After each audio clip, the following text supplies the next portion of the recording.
नमस्कार मित्रांनो, आपलं स्वागत आहे संदीप कृषी सेवा केंद्र या यूट्यूब चॅनलवर.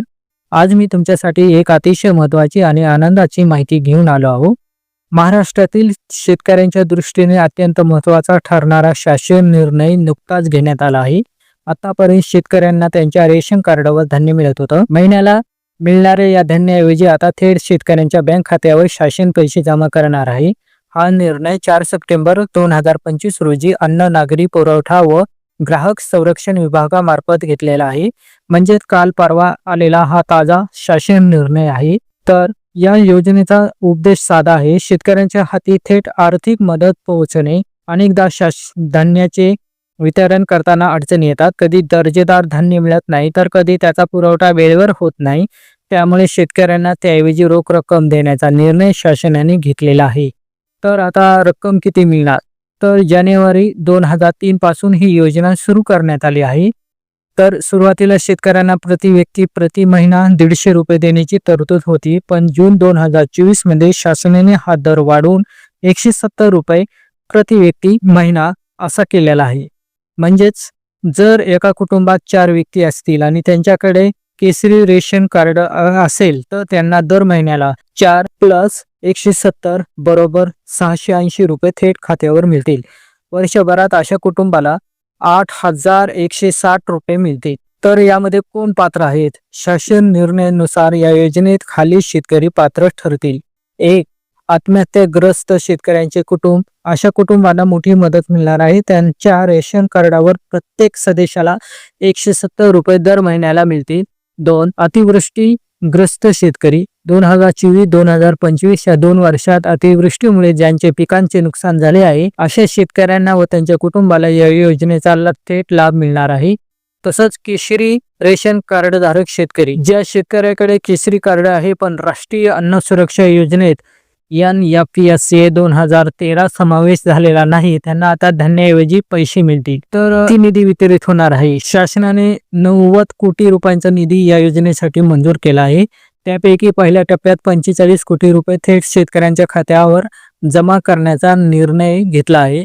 या 14 जिल्ह्यातील एकूण 6,65,570 रेशन कार्ड व लाखो लाभार्थी या योजनेतून लाभ घेणार आहेत.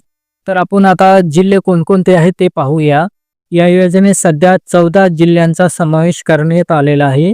तर अकोला, अमरावती, बीड, बुलढाणा, छत्रपती संभाजीनगर, धाराशिव, हिंगोली, जालना, लातूर, नांदेड, परभणी, वर्धा, वाशिम, यवतमाळ हे सर्व जिल्हे प्रामुख्याने विदर्भ व मराठवाडा पट्ट्यातील आहे, जिथे शेतकरी आत्महत्या व अतिवृष्टीचे प्रमाण अधिक आहे. तर लाभ मिळवण्यासाठी आवश्यक अटी काय आहेत ते पाहूया. या योजनेचा लाभ घ्यायचा असेल तर काही महत्त्वाच्या गोष्टी लक्षात ठेवाव्या लागतात. 1. बँक खाते अनिर्वाय. प्रत्येक पात्र शेतकरी व त्यांच्या कुटुंबातील सदस्याचे नाव असलेले बँक खाते असणे आवश्यक आहे. 2. आधार लिंकिंग. बँक खात्याशी आधार क्रमांक लिंक असणे आवश्यक आहे. तसंच 3. DBT डायरेक्ट बेनिफिट ट्रान्सफर सक्षम खाते. DBT साठी सक्षम नसल्यास पैसे जमा होणार नाहीत. 4. KYC पूर्ण करणे आवश्यक. बँकेत आपली KYC पूर्ण करून घ्या. तर या निर्णयाचे फायदे असे आहेत की धान्य वितरणासाठी त्रुटी कमी होणार आहेत. दर्जेदार धान्य न मिळाल्याचा प्रश्न सुटेल. तर 2. थेट मदत. शेतकऱ्यांना थेट रक्कम मिळेल, ज्याचा वापर ते आपल्या गरजेनुसार करू शकतील. 3. आर्थिक स्वतंत्र. शेतकरी आपल्या पैशाचा वापर घर खर्च, शेतीची साधने, बियाणे किंवा मुलांच्या शिक्षणासाठी करू शकतील. 4. पारदर्शकता. थेट खात्यात पैसे आल्यामुळे गैरव्यवहाराची शक्यता कमी. तर आता शेतकऱ्यांनी काय करावं? तर आपल्या बँक खात्यात आधार क्रमांक जोडलेला आहे का ते तपासा. DBT सक्षम खाते असल्याची खात्री करा. गावातील बँक शाखा किंवा कॉमन सर्व्हिस सेंटर CSC मध्ये जाऊन KYC करून घ्या. मोबाईल नंबर बँकेत नोंदवा, जेणेकरून पैसे जमा झाल्याची सूचना लगेच मिळेल. तर आता पुढील वाटचाल बद्दल आपण थोडं पाहूया. शासनाने 2025 ते 2026 या वर्षाकरता हा मोठा निधी मंजूर केलेला आहे. पुढे ही योजना इतर जिल्ह्यापर्यंत विस्तारली जाण्याची शक्यता आहे. यामुळे राज्यभरातील लाखो शेतकऱ्यांना थेट आर्थिक मदत मिळेल. तर आता निकष काय तो पाहूया. मित्रांनो, हा शासन निर्णय शेतकऱ्यांसाठी मोठा दिलासा देणार आहे. धान्याऐवजी रोख रक्कम मिळाल्यामुळे शेतकऱ्यांना त्यांच्या गरजेनुसार पैसे वापरण्याची मोकळीक मिळेल. मात्र त्यासाठी आधार लिंकिंग व KYC पूर्ण करणे अत्यंत गरजेचं आहे. तर हा निर्णय विदर्भ व मराठवाड्यातील शेतकऱ्यांना विशेषतः उपयोगी ठरेल. शासनाने दिलेला हा 90 कोटी रुपयांचा निधी लाखो कुटुंबांना आधार देणार आहे. तर शेतकरी मित्रांनो, संदीप कृषी सेवा केंद्र या YouTube चॅनलला सबस्क्राईब करा आणि लाईक करा आणि शेअर करा. जय जवान जय किसान. धन्यवाद.